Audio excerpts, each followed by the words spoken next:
ओडिशार एमिति गोटे माँ रहस्यमय मंदिर जोठिकी माँ केवल पाद पूजा होता है। नमस्कार बंधुगण, बहु वर्ष तले बलदिया तेली नामक जड़े व्यक्ति घन जंगल जातीय घरोई उपद्रव विक्रय पर शगड़े आसुवा बेले गोटे झील शगड़ आगक आसी जीवाकू जिद्दी करथिला।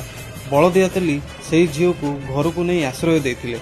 सबुदिन भली बलदिया तेली विक्रय पर जाई फेरिया समय बलदिया तेलीर पुओ को से झील एक पनिकी द्वारा काटिबा भली अभिनय करुला। यह देखि बलदिया तेली रागरे से झील को एक खंडारे 3 खंड कर देइथिला।